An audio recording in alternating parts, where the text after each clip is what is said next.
Good morning friends, welcome back to our new look. કેમ છો બધા? આઈ હોપ કે બધા મજામાં હશો. જય શ્રી કૃષ્ણ એન્ડ જય સ્વામિનારાયણ. આજે અમારા આ દુબઈ ટ્રીપનો છેલ્લો દિવસ છે અને અમે બધાએ સવારમાં જાગીને અહીંયા ડાયરેક્ટ સામે જ બીચ પર આવી ગયા છીએ. અમારા હોટલની સામે જ બીચ છે, તો અહીંયા બીચ પર થોડી વાર નાસું ધોશું અને મજા કરીએ, બીચને એન્જોય કરીએ. અને અહીંયા અમે શ્લોકને બીચ પર મજા ન આવી ને તો અહીંયા સ્વિમિંગ પુલમાં આવી ગયો, કેમ કે બે સામે સામે જ હતું. એક બાજુ બીચ હતો, એક બાજુ સ્વિમિંગ પુલ હતો. તો શ્લોકે થોડીક વાર સ્વિમિંગ પુલમાં એન્જોય કર્યું. પછી અમે બ્રેકફાસ્ટ કરવા ગયા અને રેડી થઈ ગયા. અને રેડી થઈને આજે જવાનું હતું અમારે સી વર્લ્ડમાં. આજે લાસ્ટ ડે છે અને હવે અહીંયાથી ચેકઆઉટ કરીને જ નીકળવાનું છે અને ડાયરેક્ટ સી વર્લ્ડ કમ્પ્લીટ કરી અને ડાયરેક્ટ હવે એરપોર્ટ પર ઇન્ડિયા જવા માટે નીકળવાનું છે. તો આજનો દિવસ છે ને એકદમ લેઝી થાકેલો છેલ્લો લાસ્ટ ડે હતો ને, તો બધા બહુ જ થાકી ગયેલા હતા. અને અહીંયા જો અમે પહોંચી ગયા છીએ સી વર્લ્ડમાં. તો અહીંયા બહાર જોતાની સાથે એક મસ્ત રોલર કોસ્ટર હતું. તો હાર્દીને તો એવું જ થઈ ગયું કે આમાં પાછું આજે બેસવું પડશે. અને બહુ ડર લાગ્યો હતો કાલે. અમે કાલે વોર્નર બ્રધર્સમાં ગયા હતા ને ત્યારે જો અહીંયા બહાર દેખાય છે એટલું મોટું છે, જાય છે ને આવે છે. ને મુભાભાઈ અહીંયા જોતા હતા અને થોડા ફોટાને એવું બહાર પાડી લીધું. પછી આપણે અંદર જઈને જોઈએ કે કેવું છે. બધી દુનિયાભરની માછલીઓ હશે. સી વર્લ્ડ છે એટલે આખું વર્લ્ડ છે માછલીઓની દુનિયા. બપોર થયા છે, 10-11 વાગ્યા, પણ તાપ તો એટલો છે કે વાત જ જવા દો. પણ અંદર જતાની સાથે એકદમ ઠંડુ, ફૂલ એસીની અંદર એકદમ ઠંડક છે ને 5 થી 6 કલાક આપણે અહીંયા કાઢવાની છે હવે.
અને હવે જો આપણે સામે દેખાય છે ને પોલાર ઓશન, તો એમાં જવાનું છે અંદર. એટલે જે કન્ટ્રીની જે ફેમસ ફિશ હોય ને એવી રીતે અલગ અલગ હાઉસ બનેલા છે અને એના અંદર જઈને આપણે એની કન્ટ્રીનું બધી ફિશને એવું જોવાનું. મમ્મી હાચા એન્ટાર્ટિકા વાળું ફિલિંગ આવે છે. અહીંયા જો સ્વિમિંગ કરે ડોક્ટર. મમ્મી એક વાત કહું, અહીંયા જો, અહીંયા દેખાડ મને. હાચા એન્ટાર્ટિકાની ફિલિંગ આવે છે. એન્ટાર્ટિકાની વિન્ટર સિઝન એક્સપિરિયન્સ કરાવે છે ને. એક ઉપર છે રિયલ પેન્ગ્વિન્સ. એન્ટાર્ટિકા નથી જવું પણ મને.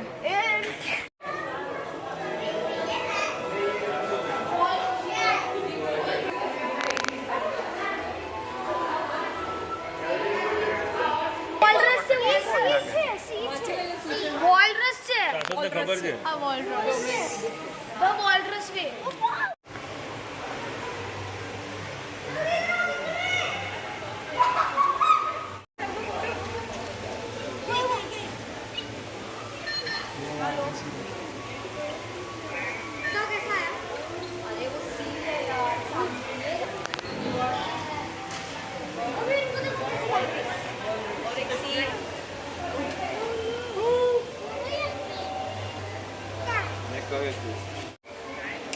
શ્લોક આમ રે બેટા.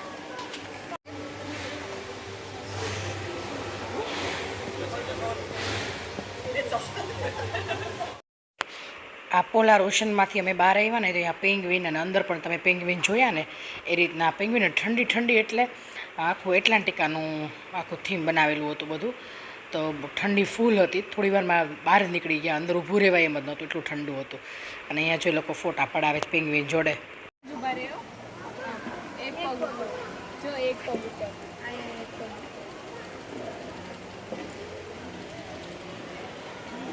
ફ્લાઇમિંગો છે આ તો. જો કાચ સાફ કરે જો ઓક્સિજન કેવું બહાર નીકળે. હા, કાચ સાફ કરે છે.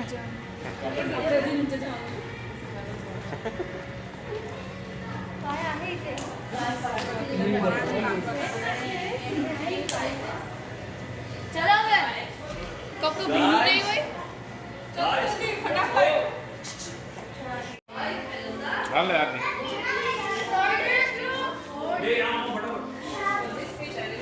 આઈ જો આની આવી દિશા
રાતના 1:30 વાગ્યો છે અને અમે આબુધાબી એરપોર્ટ ઉપરથી હવે ઇન્ડિયા માટે આવીએ છીએ, નહીં શ્લોક? અને ફ્લાઇટમાં બેસી ગયા છીએ. ધીમે ધીમે ચોક્કસ ફ્લાઇટ ભરાય છે. સવાર થશે ત્યાં પહોંચી જશું ઘરે નહીં શ્લોક મજા આવી ને enjoy in Dubai okay flight જોઈ દે બાર ઇતિહાસ છે ને હા 2 ફ્લોર છે જોયા એમાં 2 ફ્લોર છે. બે લાઈન અલગ અલગ છે જોઈ ઉપર જવા માટે અલગ નીચે અલગ आप अपने बड़े बैग्स को ऊपर वाले ओवरहेड पे रखें और छोटे बैग्स को सामने